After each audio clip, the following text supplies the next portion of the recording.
were just like, it was so bad.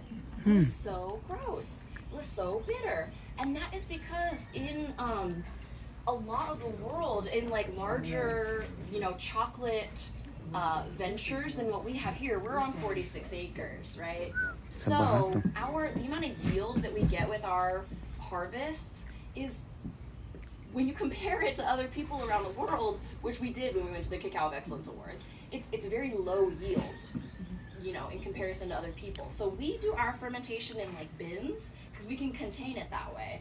Other places, because they have so many beans, like, which is what you take out of here, the seeds and the fruit, they have so much of that they'll just pile it up, giant pile, outside, and let it ferment in the open air. We ferment ours in bins with an inoculant.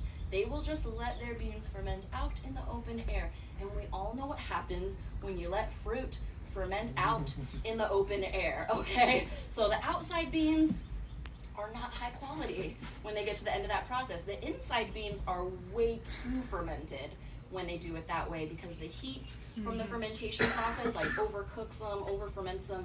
So they do the drying and they're like, oh, these beans don't look great. So then they go to the roasting process and they'll just turn up the temperature.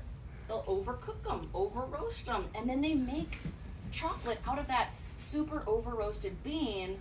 And of course, the chocolate doesn't taste good. If you overcook anything, essentially burn it, and then you go to try to eat it, you're gonna taste the burned flavor. And burned flavor is bitter, and it all tastes the same, unfortunately. So if you ever had an experience where you were like, that was gross and I don't wanna ever eat dark chocolate again, that was why.